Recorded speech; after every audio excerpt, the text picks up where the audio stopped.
Now, this is a story all about how local soccer media got flipped, turned upside down, and we like to take a minute, so grab a beer so cold, and we'll tell you how we became Electric Gold. In White House, Tennessee, born and raised on the soccer fields was where we spent most of our days, reading Mad Magazine and riding our bikes with a known propensity for rocking the mic. Now we're a trio of guys who are getting kinda old, cheering on the boys and gold with every bit of our soul, screaming our heads off while drinking some beers, hoping to give Cincy and Miami something to fear. Now Evan, John and Ryan are kicking the facts about Nashville SC, and they'll never come whack. If anything, we can say the show is rare. Acoustic blue and electric gold, the only colors we wear. We pull up the Goldies about 7:38, and we yell to the refs, yo home, smell you later. We look at the castle, we feeling so bold. We sit on our thrones, we're Electric Gold. Electric Gold. Hey everyone, this is Electric Gold, and this is our two-part special end-of-season finale. We're going to recap the season in this episode, and then in the next episode, we're going to look ahead to the offseason and to 2026. Guys, what a season. It was amazing. Now, we could go back and recap that last game, but who wants to talk about that? No one wants to listen to that. No one wants to listen to that shit. I have deleted it from my memory, and I hope everyone out there has as well. Yeah, so we're going to pretend that that didn't exist. We're just going to look back at a tremendous season and celebrate what an incredible 2025 that Nashville SC had. And how are you guys feeling this evening as we get ready to look back to the whole season? We're into November now. The holidays are upon us. How's everybody feeling? A bit stressed. I mean, is there any other way to be at this time of year? I look forward the least to this time of year by far because A, there's no Nashville SC, and B, I had to figure out freaking presents for everybody. It's no fun. I hate it. The only thing I look forward to is Thanksgiving because you get to eat. Yeah, I do love Thanksgiving. That probably is my favorite holiday as well. But all right, Mr. Grinch, we're going to see if we can get your heart to grow 3 sizes tonight. Please or do. Something. Maybe get something to grow 3 sizes. All right.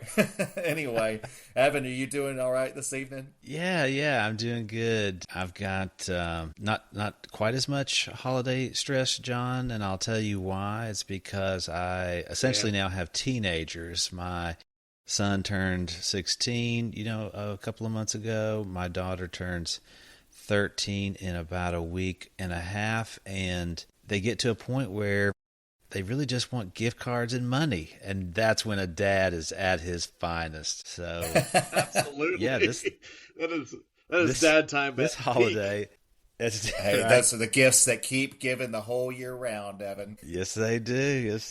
So, I'm looking a little bit more forward to this holiday season than usual. Wonderful. Well, guys, I am really looking forward to this podcast and talking about this great season that the team had. It was unexpected how much fun, how exciting it was, the highs and the lows that we had. I don't think any of us could have predicted that we were going to have this kind of season. Oh, wait. Actually, Electric Gold did predict that we were going to have this kind of season. In fact, I remember correctly, Evan predicted that we were going to finish exactly in 6th place, which we did. No. And I listened to it right before we started. Evan predicted 7th. Ryan, you predicted 5th. Okay. Yours truly predicted 6th place. Nice. Well done, John. But there was no other pundit in the NSC environment or landscape that was predicting anywhere near that kind of season other than Electric Gold. We were the ones that were on top of it. We believed in this team all along. We never lost faith. We kept cheering them on. We kept saying it. So it's very satisfying for me to look back on this season knowing that we called it from the beginning. Yeah, I'm just curious if each of you have a quick response or reason why you think you were right that we were going to do better than everybody else predicted. John, first. Do you have an idea of why you did so well? Really thought at the end of last year after BJ took over that there were signs of improvement, and my optimism was based mainly on the improvement in midfield that we had. Yeah. What about you, Ryan? There you go. I think for me it was the fact that over the past 3-4 years that I've been following the team intently, they've been a successful team. And the only anomaly was really 2024. We still had many of the same players, and we had many of the same key players. We still had Hani Mukhtar. We still had Walker Zimmerman and Dan Lovitz and many of these key contributors to the team's success in the past. And I just had faith in those guys that they were going to bounce back. And then with a fresh start with a different coach, I was optimistic, honestly. And maybe it was just a little bit wishful thinking, but hey, I got it right. You other fools didn't, so screw you. That's right. We got it. What about you, Evan? What made you so optimistic about the season? You know, when I think back to it, I think mostly it was Coach Callahan. I just really had a good feeling about him. Now, with hindsight, I'd say definitely I was right about that, but I don't think I gave enough credit to Mike Jacobs and what he did in the offseason. I think that is also just as important. Totally agree. All right, we're going to talk about all this stuff. But before we talk about anything, guys, we got to talk about what beers we're drinking tonight. And so, John, what are you having to toast this great season? Yeah. Well, I'm having this crazy-ass beer. I got this from our good pal and rules analyst, Dr. Joey. He has begun to, like, whenever he finds a weird-ass beer, he just saves it for the next time I come over to his house. He's like, here you go, John. Drink this in the podcast, and so that's what I have to do now. I'm just stuck with this as my life. So what I'm drinking tonight is a Cardinal Kolsch from Flyway Brewing in Fayetteville, Arkansas. This is ridiculous. This is a German-style Kolsch beer with added raspberry and hibiscus. It gives it wow, this kind of slightly tart taste, but not too tart, and a pinkish red color. It's very light-bodied, easy drinking, and I don't love it. It's a beer. So, I mean, it'll do. It does the trick. But really, unless you're just feeling like, I love beer, but I wish it had more flowers, I wouldn't really recommend this beer. Gotcha.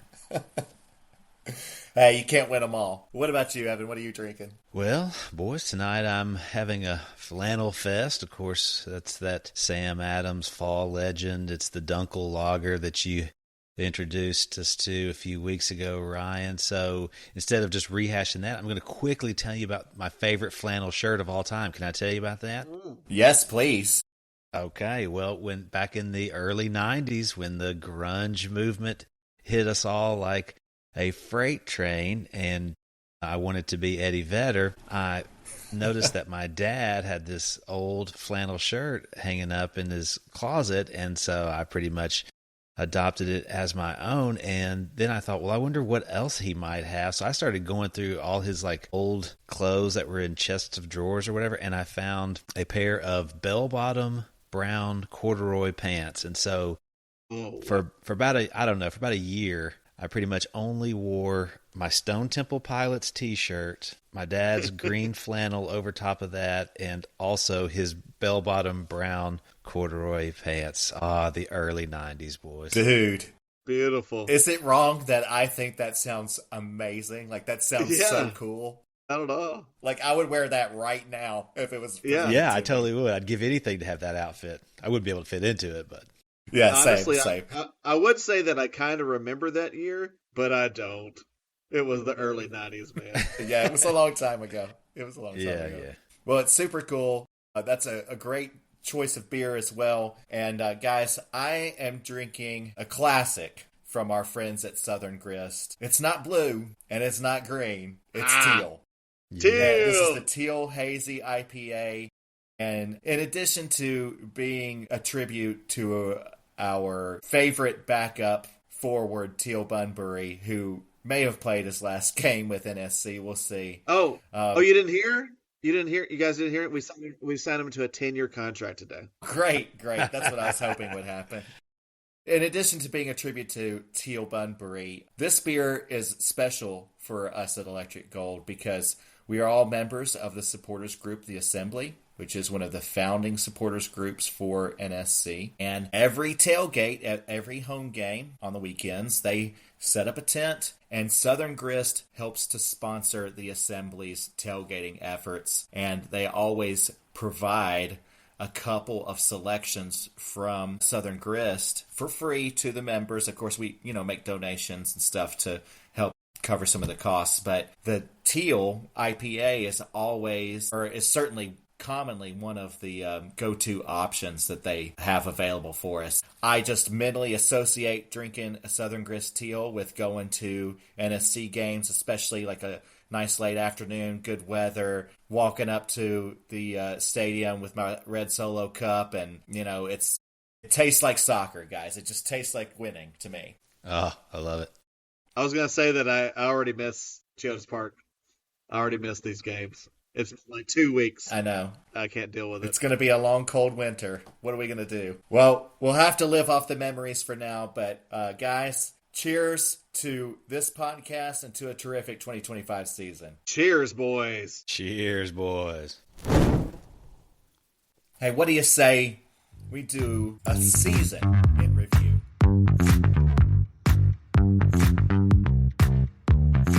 Nashville began the 2025 season with much trepidation. After an abysmal finish in 2024 where they missed the playoffs for the first time in their young existence, the boys in gold were in need of some major changes in order to regain their former success. Enter Coach B.J. Callahan, hired after the summer window in 2024 and entering 2025 for his first full season as the Nashville head coach. Callahan promised more offense, setting an expectation of 50 goals for the season. He also sought a tougher team with an aggressive high-press style of play that was very different from his predecessor, the defensive-minded Gary Smith. Of course, Nashville had several changes to their roster as well. GM Mike Jacobs had a busy offseason. After acquiring midfielders Patrick Yazbek and Johnny Perez late in 2024, Jacobs sought help from the Norwegian League, picking up center midfielder sparkplug Eddie Tagseth and young winger Ahmed Qasim. On the defensive side of the pitch, the team added Jason Palacios as a backup center back and added journeyman Andy Nahar as a right back. There was also a youth movement afoot in Nashville as we saw appearances from rookies Wyatt Meyer, Matthew Corcoran, Chris Applewhite, and others that made their MLS debuts. All of these changes were exciting, but no one expected what a difference it would make on the field. Nashville's first match was a 0-0 draw with New England, and that was followed by a loss to the Red Bulls. And maybe at that point, people were thinking, here we go again. But then something unexpected happened. Nashville thumped the Western Conference powerhouse Portland, and then they dominated Eastern Conference favorites Philadelphia. And suddenly, people were paying attention. March and April were up and down in terms of performance as the team learned to play together, but then a 7-goal outburst against Chicago at the end of April certainly raised eyebrows, and from that point, boys, it was on. Nashville ripped off a streak of 15 straight matches unbeaten across all competitions. They didn't lose until they faced Miami in mid-July. After that point, injuries and a packed schedule began to take its toll, but there was still the highlight at the beginning of August when the team hosted one of the English Premier League founding clubs in Aston Villa, whom they drew with 2-2. And while they had trouble with some of their regular season matchups in August and September, Nashville flourished in the U.S. Open Cup tournament. They reached the finals where they faced off against Austin FC in early October, winning 2-1 and bringing home their first hardware in their short history. Now, Nashville limped into the playoffs, where they then drew Lionel Messi and Inter Miami in the first round. And while the boys in gold did muster their first ever victory against the GOAT, they were not able to move past the initial playoff round, as their season ended in convincing fashion, losing 2 games out of the 3. Across the season, Sam Surridge contended for the Golden Boot all season long, and he scored over 30 goals across all competitions. Joining Surridge on the MLS All-Star team this season were Hani Mukhtar and Andy Nahar, who both enjoyed incredible bounce-back seasons. The team seems to have solved their woes in the midfield with a stalwart pairing of Eddie Tagseth and Patrick Yazbek, and there's a substantial amount of young talent on the roster between Perez, Corcoran, and more. The team outperformed expectations in Coach Callahan's first year. They set a bunch of team records in scoring and wins, and there's a lot of excitement about the new and improved Nashville 2.0 and the era that has just begun. How's that feel? How you like to try Feels those real pants good. on? Those pants fitting pretty good? I love those pants. I mean, a season of unparalleled success. Yes. Right.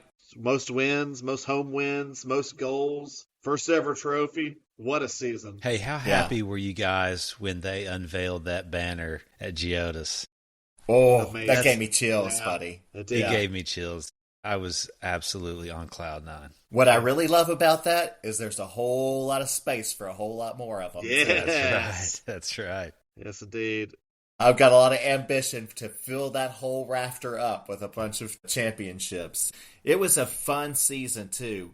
The style of play was a lot of fun to watch, you know? You contrast it with previous years where, again, we were a very defensive-minded team. We grinded a lot of games out. This was a high-scoring act and just a lot of offensive power, a lot of really interesting characters. What did you guys think about the change in the style of play that we saw for this team this year?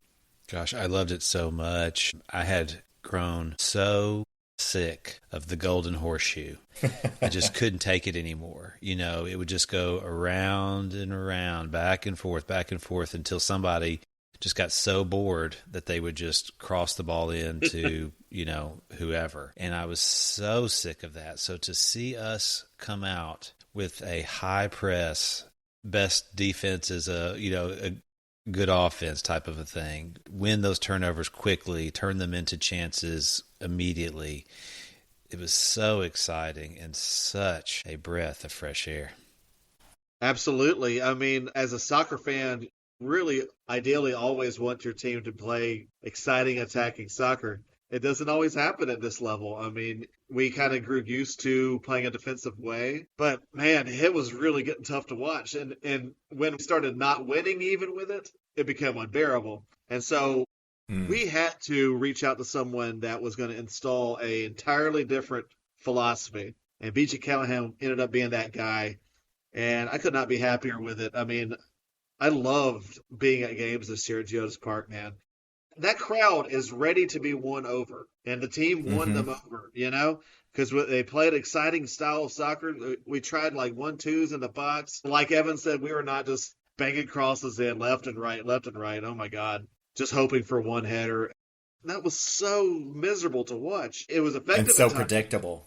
Yeah, it was effective at times, but not enough. And this team, man, just a breath of fresh air. And I wish we could have gone farther, but we went way, way farther than anyone around the country was expecting.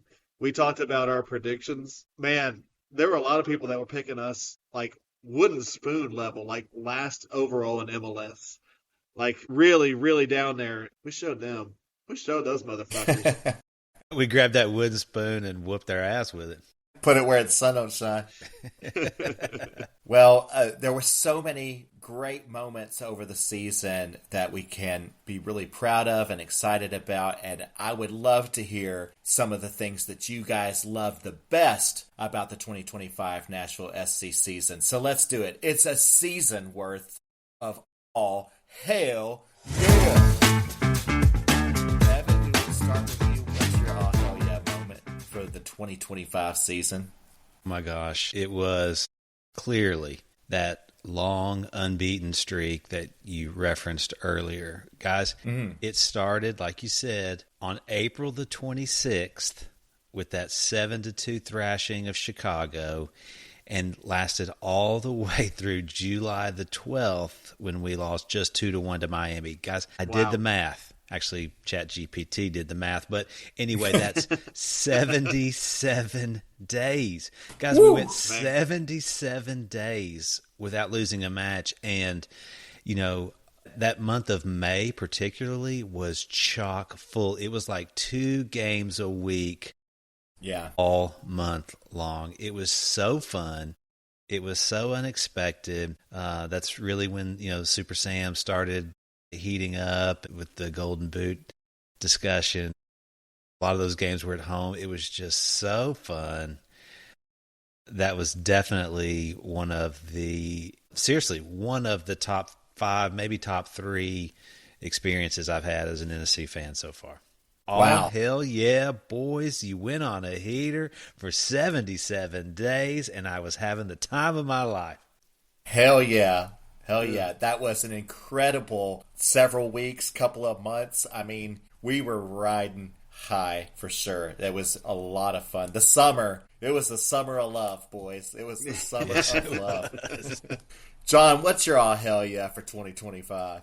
October the 1st, 2025 is a date that I will remember for the rest of my life. The day Nashville SC brought home its first ever trophy, winning the U.S. Open Cup in Austin, Texas against Austin FC. Boys, that was what I've been waiting for. We had gotten close before in the 2023 Leagues Cup. You know, we had made a few decent playoff runs our first 2 seasons in MLS, but never really got close to the final. So to get there, first of all, we beat Philly at home in that semifinal. That was one of the most amazing games I've ever been at because the crowd was electric and we kicked their ass. I mean, I think it was 3-1 in the final, but like that was their only shot the whole game was the goal. We really dominated the game. I was feeling good about it, but I mean, on the road is always difficult against any MLS team. And Austin was just as excited to be in that final. They had never been in a final either. They really thought this was their chance, and it probably was a good way to think, but nope, not that night. Nashville SC brought home the trophy with a heroic, just steely performance. Being in the face of that really tough crowd, we had a lot of Nashville fans that made the trip down there, and I could not be happier about that. I could not be more jealous of them that got to make the trip.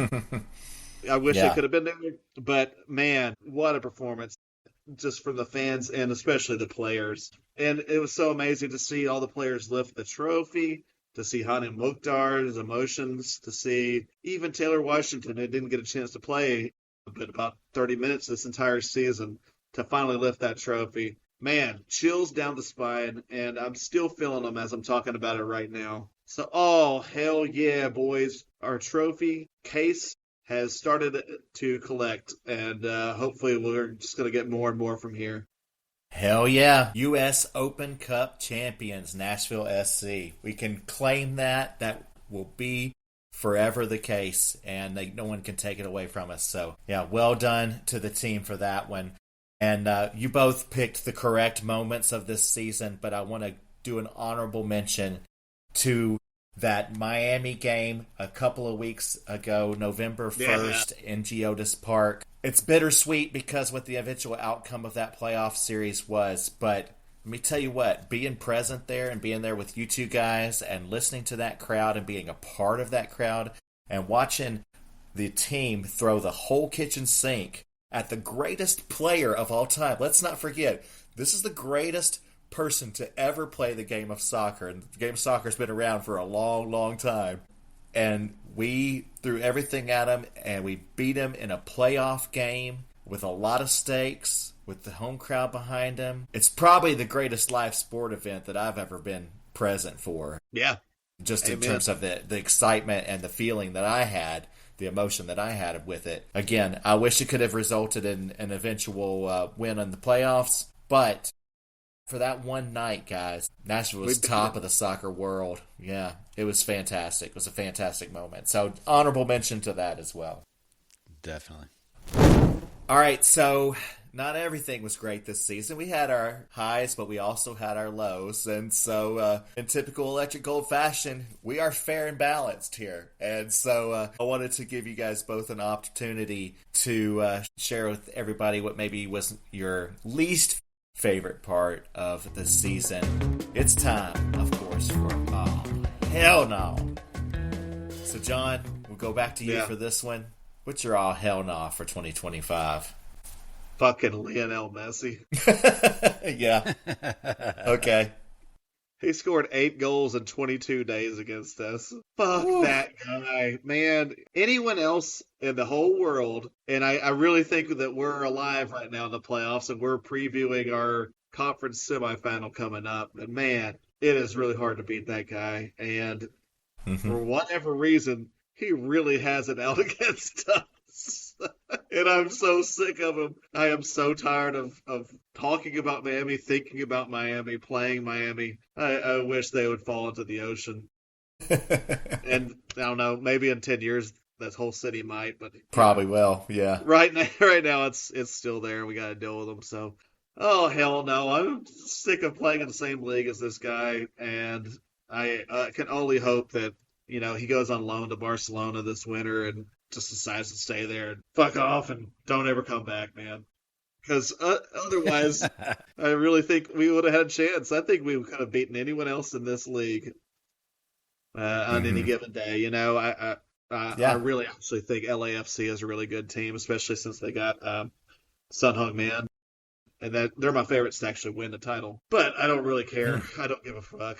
If it's not us, I don't really care that much. So, but yeah, I really think we could have stood against anybody, but we couldn't stand against him. So, oh hell no. Yeah.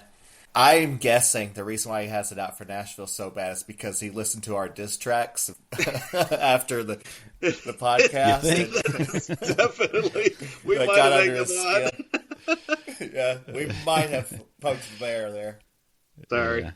Also, John, who's your favorite player of all time? My favorite player of all time? Yeah. I mean, it used to be Lionel Messi. Okay, yeah, right. Not anymore, though, huh? Why does he have to play us, man? Out of all the teams on earth, yeah. he could be playing in the Saudi desert, Al Hilal right now, and I'd be fine with that. But man, why has he got to play us? God damn it. Go away. Yeah. I hear you. All right, Evan, do you have an all hell nah for 2025? Yeah, I guess so. It was probably just that, second half of the season collapse. It started in late July, and I'm just kind of going back and looking at some of these results, and there was a stretch of like 3 out of 4 games where we lost to Orlando, Atlanta, Cincinnati, and it was just so depressing, because I think I remember, maybe a few of those games where we, snatched defeat from the jaws of victory, and it was just really discouraging. Now, luckily, we had some U.S. Open Cup games intermixed in there, which were exciting and fun and everything, but just to have that lingering question in my mind about what could have been had we maintained some of our our play, our great caliber of play going through the second half of the season with seeding in the playoffs and that sort of thing. So, all hell no, it was another NSC second half of the season nosedive, and I just really hope that that's one of the things that Callahan prioritizes next season, which is to, hopefully get off to a strong start, but even if we don't and we pick it up in the spring like we tend to do, keep it going throughout the summer and definitely throughout the fall. So anyway, that's mine for the year. Yeah, Agree. I don't disagree. Evan, do you, or either of you, do you have any ideas on why we always slide in the second half? Because I have a theory, but I want to hear what you guys think. I don't really, just off the top of my head, we do tend to pick up steam in the spring. That's not uncommon for us. Now, of course, this year was the best ever, but it's not uncommon for us to go on a tear in the spring, and I think it's a level that cannot be sustained, especially in the heat of the summer. So I'm just going to guess that's what it is. I don't know. What about you, Ryan? Yeah, I was going to say not so much the heat, but it's the humidity. Nashville is pretty brutal when you get into late July, August, early September. I mean, there's a lot of water breaks, and, it's just a tough place to play, but we were also struggling on the road as well.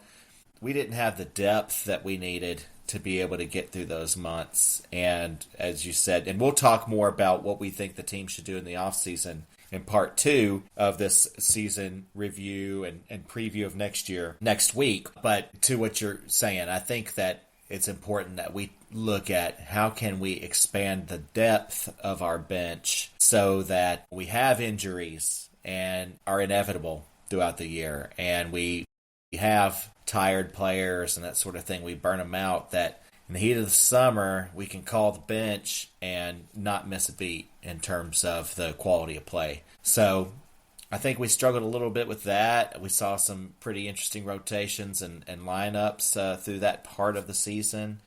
It's just something I think that we'll need to address going forward. What do you think, John? Yeah, my theory is that as a Southern team in MLS, we always play more home games at the start of the year. We played 9 of our first 14 this year at home. And so it's kind of easy to pick up momentum playing that many home games. And so we only played 8 of our last 20 after that stretch at home. And I think it's hard to win in this league on the road, no matter where you're playing. There's just too much parity. So the home field advantage is a big thing. And I think that we pick up 1 or 2 close losses on the road, and then the confidence kind of hits after that. And it becomes kind of hard to keep it going because you're constantly playing on the road. And so that's been my theory is that we always play a lot of home games. The only season that this was not true was the year Geodis Park opened, where we had to start the season with like an 8-game road trip because the stadium wasn't ready yet. But yeah, most seasons we always start playing all our games at home at the start of the year because Montreal and Minnesota can't hardly play home games at the start of the year. So that's my thing. Right. And maybe with the news today, we're recording the day that we find out that the whole schedule is changing in 2027. So maybe this changes for us down the line. I can only cross my fingers and hope that I'm right in this and not that I'm just talking out my ass and that it's something entirely different. I don't think you're talking out of your ass entirely, and I think that it's a good point that, the constant travel in the second half of the season might have its wear and tear on the team. So right at the time, again, when people are getting tired, when the injuries start to mount, it all just kind of compounds and might be the recipe for why we always seem to falter in that part of the season. We'll have to pay attention to that as we move forward. And again, as you said, when the schedule changes, that'll be a really interesting experiment to see if that has a different effect on how the team performs in different parts of the year. All right, guys, well, listen. Whenever you finish up a season, you got to hand out some awards. Am I right? You got to. Right. You got to hand out some awards. And here at Electric Gold, we are no different. We have a whole host of awards that we want to hand out. We've been watching all season. Been some incredible players, some incredible moments through the season. And we just want to honor those. We've got some accolades to dole out. And so I would like to present everyone with the first ever Electric Goldies.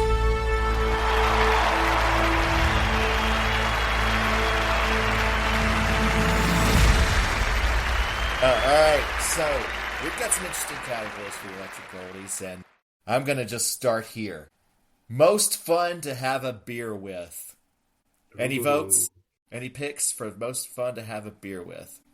Dan Lovitz comes to mind. Okay, I like that. I bet that guy is really fun to drink a beer with. Based on his Instagram account, I'd say yes. What do you think, Evan? You know what? I bet you Patrick Yazbek as an Australian guy is probably a really fun guy to have a beer with. This isn't a category, but I would imagine he would win hardest to keep up with drinking. Yeah. Right. He might drink us under the table. Yeah, I was going to say most likely to drink us under the table for sure. Yeah. Okay, all right. Who is the most likely to trip over nothing? I think that's got to be Schaffelberg for sure. He's just too fast. He gets over his skis. I bet he trips over nothing all the time. I bet he does. I think he's got 2 little kids at home now, and I bet he trips more than they do. Isn't it the most embarrassing thing, especially when you're out in public and you just trip over you trip and you look back and there's nothing worst. there? It's nothing. Yes. And then you look around to see who saw you. Yeah, exactly. Yeah. Now imagine you're a professional soccer player and you're dribbling towards the opponent's goal and then that happens. Because that's what Schaffelberg does in almost every game. Congratulations, Jacob Schaffelberg, on this prestigious award. Okay, next category. Who is most likely to nutmeg his own teammate? John, you have thoughts, I know. I got a sleeper pick, Ahmed Qasim. He did a lot Wow. of nutmegging this year. That was about the only thing he did. And I just get the feeling like even in practice, like if he pulls one over on one of his teammates, he's done for the practice. He's good. And supremely proud of it at the Right, same yeah. time, too. Evan, you concur? Yeah, I think that's definitely the winner there. Before you said that, I was kind of thinking Hani, just because he's so competitive. I think he would just get a kick out of it. But no, yeah, I think Qasim probably just, that's his whole game, you know? I like it. Most likely to survive a zombie apocalypse. I think this is Alex Moyle for sure. I think Alex Moyle would do anything to survive. Just, I can't see him going down to no zombie horde. No. That's an interesting choice. I like that. Yeah, I would give him a side part of this. Like, I think to survive a zombie apocalypse, you probably have to eat some dog food along the way. And I think Alex Moyle is the most likely to eat some dog food. Right. It's a double win for Alex Moyle right there. This is a Goldies first. Okay. Who has the best celebration, or what was the best celebration this season? Anybody? I would say, off the top of my head, I always love Hani's celebrations because I love the salute. That's a classic. Sure. But as a one-off, Walker Zimmerman, after the win against Miami in Game 2 of the playoffs, gave like a feast-like roar. You know, he was out there in the cold and rain and just kind of reacting to the crowd, and that was as guttural and like as real a thing as I've ever seen, and I really, really loved it. To quote from Walt Whitman and Dead Poets Society, I sound my barbaric yawp from the roofs of the world. Yes. I don't know if that's exactly how the quote goes, but nonetheless, Sounds the point is, he was sounding his barbaric yawp, and boy, it got the crowd just fired up, and he was fired up. And that was a moment I won't forget. I like that one. Evan, did you have a celebration selection, or you concur on that one? I'm going to go ahead and concur on that one because that was amazing. Okay. Yeah, terrific. Okay. Most likely to Irish goodbye at a party.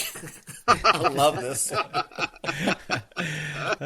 You know, I think this is also Walker. I just think he's so tough and so cool.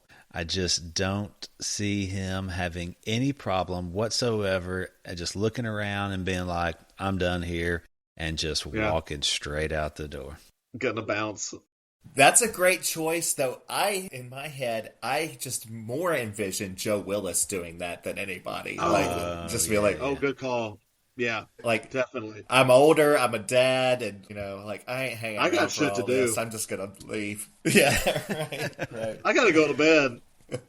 Yeah, Yeah, exactly. yeah. Like I'm Big too Joe old for for this sure. shit. Joe says no. Is what it comes down to. Joe says no. Yeah. He says no, but not goodbye. I think I know who's going to win this one, but we're gonna present it anyway. Who is most likely to destroy a fans empanada with an errant shot during warm up? I think we all know the answer to this is our boy. Yes, this is Millersville Messi. unanimous vote.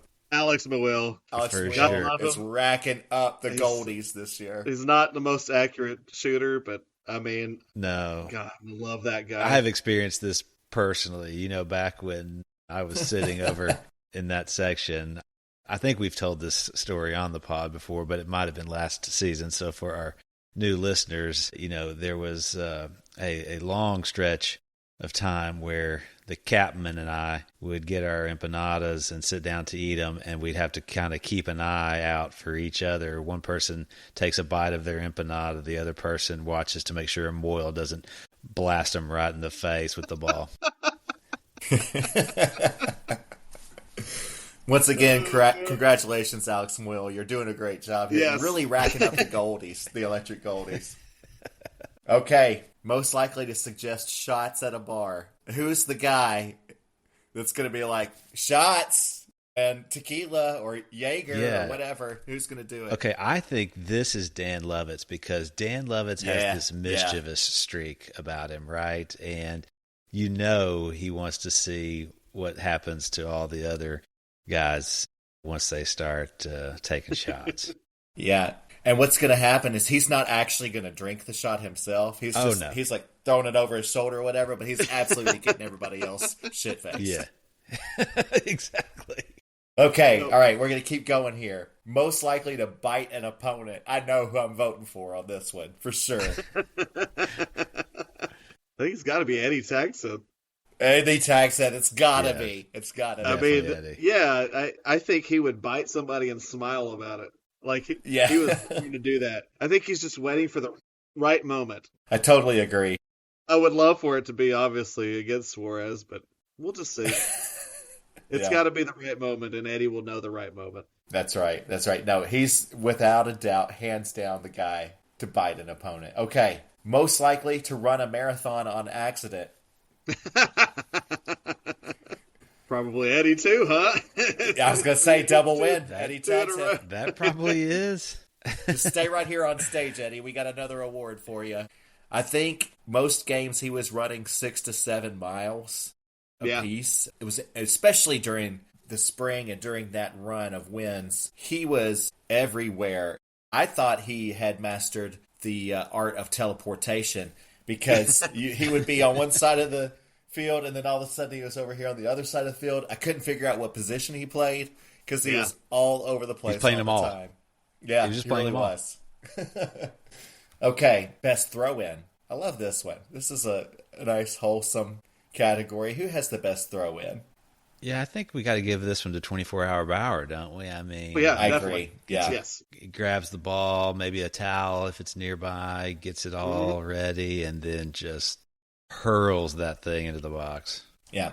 He's actually got to throw in, you're right, that will reach the box if it's down far side of the, close to the opponent's side of the pitch. And we really haven't seen that since Big Dave Romney. Yeah. And when he first did that this season, Bauer had to fill in some and we had some injuries and stuff. I was like, oh, Josh Bauer, he can do throw-ins, I mean, like there's a skill I didn't realize we had right there. And yeah, man, he can really launch that thing. I know we got at least one goal. We might have gotten 2 off of his throw-ins. I can't remember, but wow, nice. That doesn't happen that often, but Josh Bauer, dude. Yeah.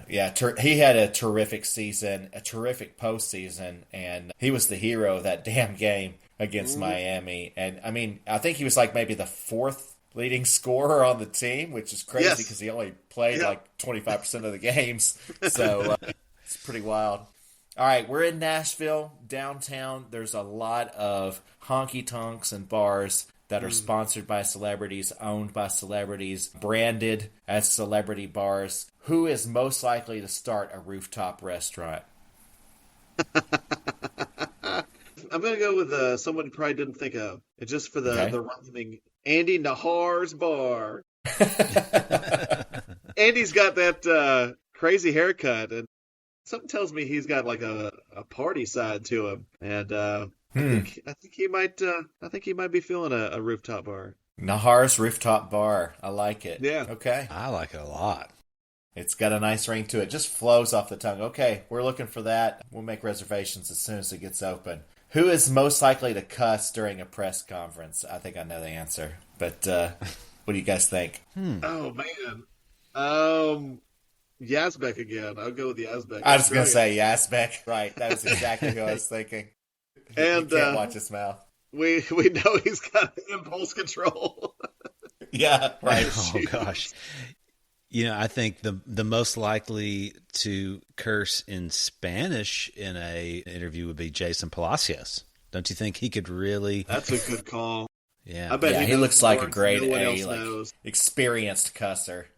Yeah, and he's from Colombia, man. man. That's a good point. I don't think you can get by in life in Colombia without knowing a curse or two. Agreed. We're going to hand that one to Palacios. The next one, most likely to be an Apple TV personality eventually. Of course, our former captain, Dax McCarty, of course, is one of the pregame and in-studio analysts there on Apple now. Who would be most likely to be an Apple TV personality eventually from the team? Right away. He might be next year. Taylor Washington. The guy has such a good personality, you know? That is a great choice. I mean, would it surprise anybody that if he's on? I know he's got not at all things going on in his life. Right. But yeah, I think I could totally see it. I can totally see exactly what like Jalil Anababa has kind of been for NSC, kind of our personality spokesperson. I could see Taylor doing hype man. Yeah, exactly. All right, best hair, and we'll do like a two-parter here: best hair and best hair during humidity. Oh man! So who's got best hair overall first? And then we'll talk about the humidity. I think overall, it's a tight one. You go for it, Evan. I was just going to say, Eddie, I like the long locks. Yeah. I think that's a good look. So, yeah, I'm giving mine to Eddie. What about you, John? I got to go during humidity. You got to rock a Tennessee mudslide like Jacob Schaffelberg does. Yeah. Oh, yeah. Bringing the Canadian mullet down here. I love it. And he's not going to win this year, but I just want to issue the Lifetime Achievement Award for best hair to Walker Zimmerman. Though he did shave all of his hair off this year. Lifetime Achievement, yeah, he would have that one. So he does, yes. Shout out to Walker for there. All right, this is going to be an interesting one. Who's most likely to say the word y'all? That's a good one. We don't have any Southern U.S. players on our team. Well, we do. Well, I guess Walker is Chris Applewhite. Okay. Hey, there you go. I like that. I like homegrown, you know? That's a great point. Yeah. I bet he rocks some y'alls. Yeah. Let's hand out a trophy to Chris. Well done. Now, who is most likely to drop a country rap album? Ooh, I love it. Country rap. Yeah. kind of like Jelly Roll or something. Man, can you do one in Spanish? Can you do a country rap album in Spanish? It would be groundbreaking.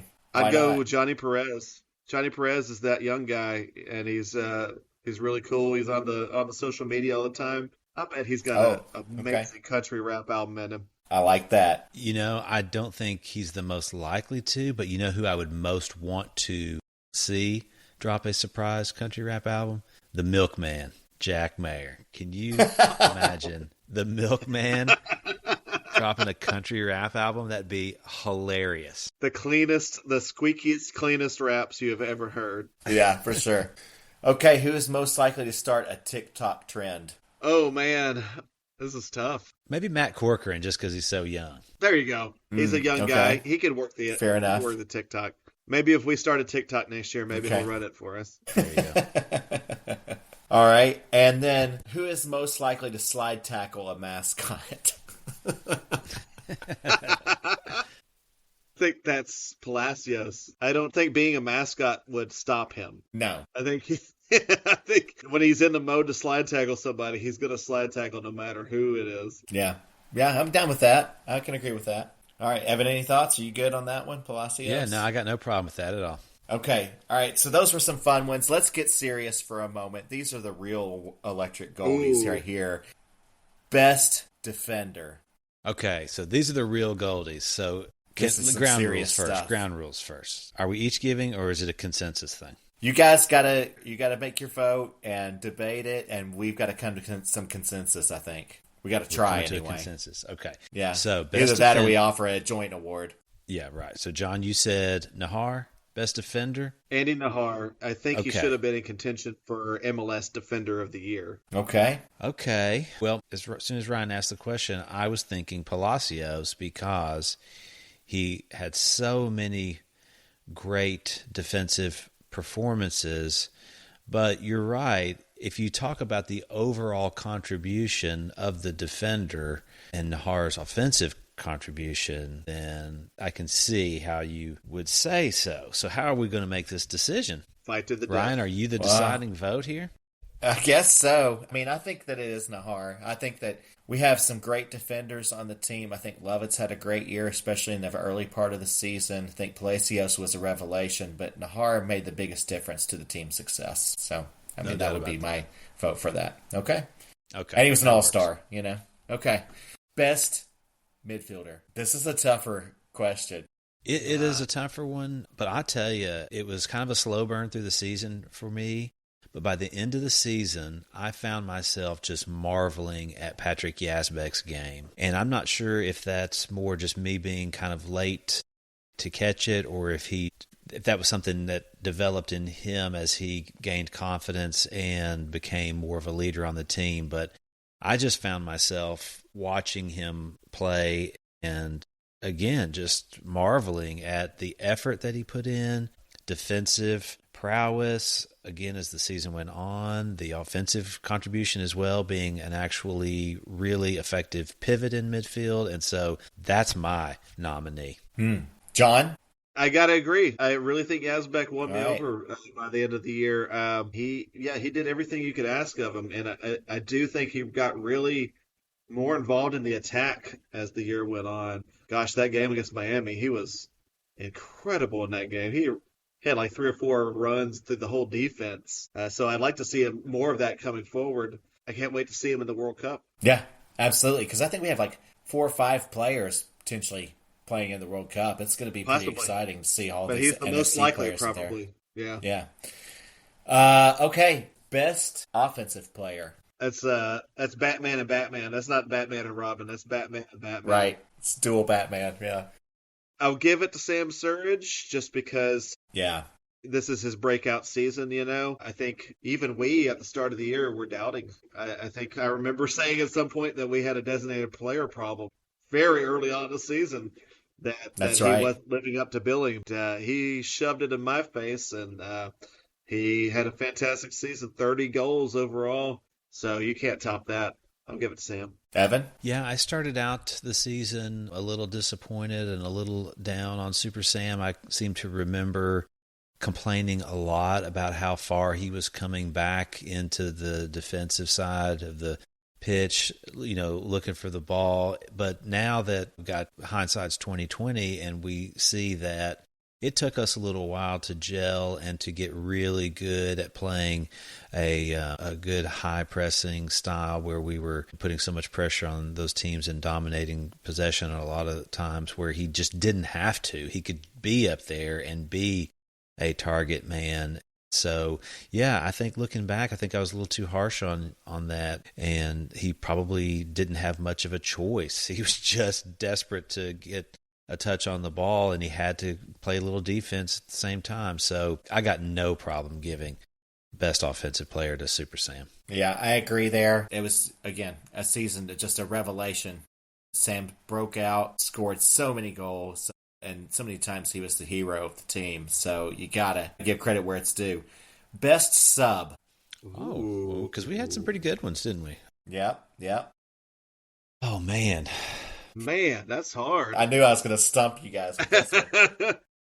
We'll say... For the whole season. Go ahead, John. Go ahead. Probably, I guess, Schaffelberg.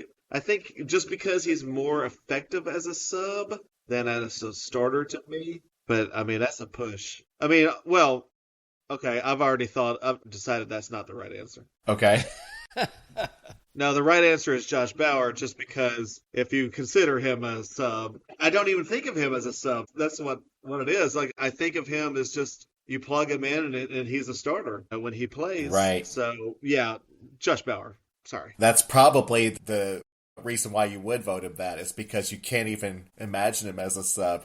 He fits in so well in the starting lineup. Evan, do you have any thoughts on this? Well, had he stayed healthy, I think it would have been Johnny Longsleeves because, the first half of the season when he didn't get the starting nod, he was an absolute game changer off the bench, much more so than Schaffelberg. But he picked up, what was it? Was it a thigh injury or I don't know what he picked up. Yeah.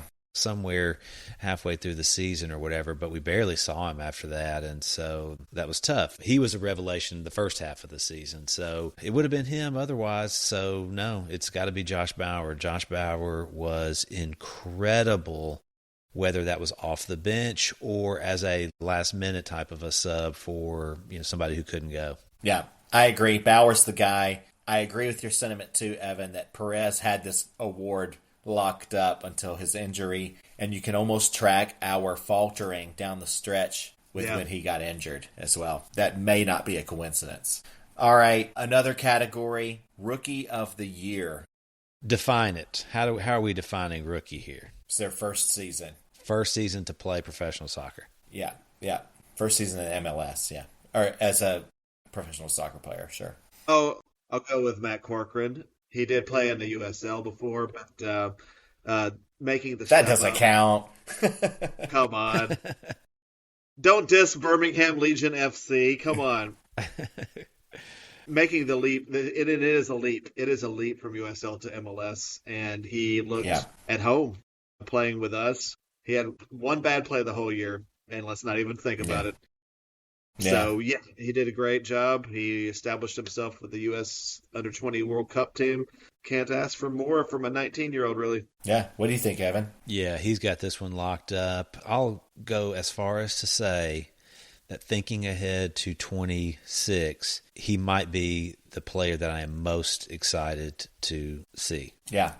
He really showed some stuff, and I agree with you guys. He wins this hands down, in my opinion. So, well done. He had a great season. Wish I could have seen him more. All right, big award now. MVP of the team. Who is it? I'm giving it to a guy who was none of our previous nominees. Hani Mukhtar, for me, is our MVP. Yeah. Hani Mukhtar is our MVP. He's our leader on the field. We talked about it in the last show, how he made a big decision to not take penalties, to hand that off to Sam Sturridge. But he did so much more besides. All year he played, and he had an off year in 2024, that's for sure. And even the second half of 2023. So he had a lot of doubters coming into this season. And he was back to MVP level this year for me. Just a fantastic leader, and most valuable player for sure. What do you think, Evan? Well, you realize I have to eat a lot of crow here, but it is Hani. And, you mentioned those doubters, John. I was one. I can remember, I think at least one, if not more than one hot chicken take where I was essentially asking or stating, that he may have been washed up, but clearly he wasn't. And again, hindsight just shows, I think, that he just needed some help. For God's sake, he did so much for so long by himself. He just needed some help. And when we finally got him some help, and all that pressure to score all our goals was not on him anymore, he could, regain his stature as our most valuable player. So yes, definitely our MVP this season is none other than Hani Mukhtar. I agree 100,000%. I was also one of those doubters. I was constantly coming onto this podcast and throwing shade on Hani and saying, what are we doing? It's time to move on. Or at least I was casting a lot of doubt. And I just want to say from the bottom of my heart, I apologize. Hani, I'm so sorry for ever doubting you. I will never doubt you again, my friend.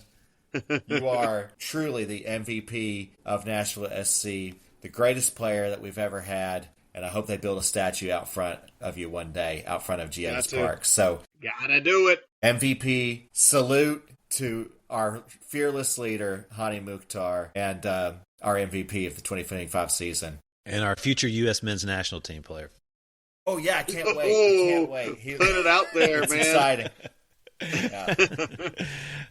Maybe. Guys, we just handed out a shit ton of hardware, of gold statuettes to just about every player on the team, and all well-deserved. What a fun season. What a great time. And I got to tell you, I've just had a blast doing this podcast all year long with you guys. I had fun last season, too, when they were losing and when they sucked. Yeah. But I really had fun this season. We had so much fun this season. It was so much more fun to be good. All the favorite things. I mean, it was just a blast. We've got one more episode to wrap things up, and in that episode, part 2 of this season-ending special, we're going to be looking ahead to the offseason and to 2026 to talk about what we think Nashville should do to prepare for next season and to take it up one more level. And we're also going to make maybe some hot chicken takes and predictions about what we think might happen. So make sure you're tuning in for that. In the meantime, John, how do people get in touch with us? Yeah, we are Electric Gold NSC on Facebook, Instagram, and X, formerly Twitter. Drop us a line. And I have to tell you, after that last horrible loss to Miami, I had like 4 or 5 messages immediately, like within 5 to 10 minutes after the final whistle, of people that were already giving me takes and discussion on what they thought. It brightened me up because I was pretty depressed after that game. And to see people responding like right away and wanting to tell us what they thought, that was amazing. And so anything that you've got, please let us know. Any predictions for next year? Because, guys, this next episode we're going to do, this next season is going to be NUTS capital nuts because it's going to be crazy. So any predictions you've got, please send them in. We'd love to hear from them. Yeah, reach out to us. You know how to get in touch with us. We love the feedback. We'll share as much as we can on the podcast, and we just really appreciate so much everybody who's listening to us this season. It's been a wild ride. Guys, we'll do this one more time. Thank you all for listening. John and Evan, thank you for being a part of this. It's been so much fun. So much fun, man. Yeah, thank you, buddy. Even though the season's over, keep cheering them on. Keep going to the games. Keep tuning in. Keep wearing the jerseys. Keep talking about soccer. Keep messaging us. Keep posting online. Keep thinking about it. Keep cheering them on. Above all else, keep on saying it. Come on, you boys in gold. Come on, you boys in gold. Come on, you boys in gold. Under cities, neon lights, talking dreams on Friday nights. Electric vibes and stories told. Come on, you boys in gold. Waves of laughter in the air. Podcast pals without a care. Sharing glorious thoughts out loud. Come on, you boys in gold. Waves of laughter in the air. Podcast pals without a care. Sharing glorious thoughts out loud. Come on, you boys in gold. Electric gold, love so bold. Every tale like treasure gold. Voices echo through the night. Come on, you boys in gold.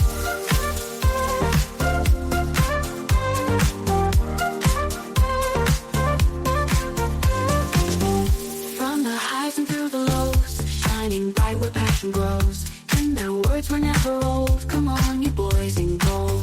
Soundtrack to our endless dreams, flowing soft like gentle streams. In their stories once consoled. Come on, you boys in gold.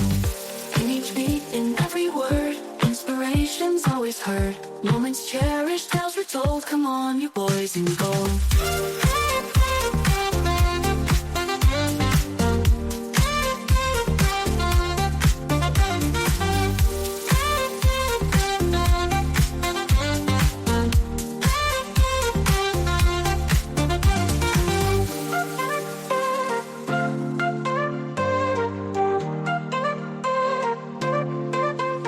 Electric gold, love so bold. Every tale like treasure gold. Oh, voices echo through the night. Come on, you boys in gold. Oh, electric gold, love so bold. Every tale like treasure gold. Voices echo through the night. Come on, you boys in gold. From the highs and through the lows, shining bright where passion grows. And their words were never old. Come on, you boys in gold. From the highs and through the lows, shining bright where passion grows.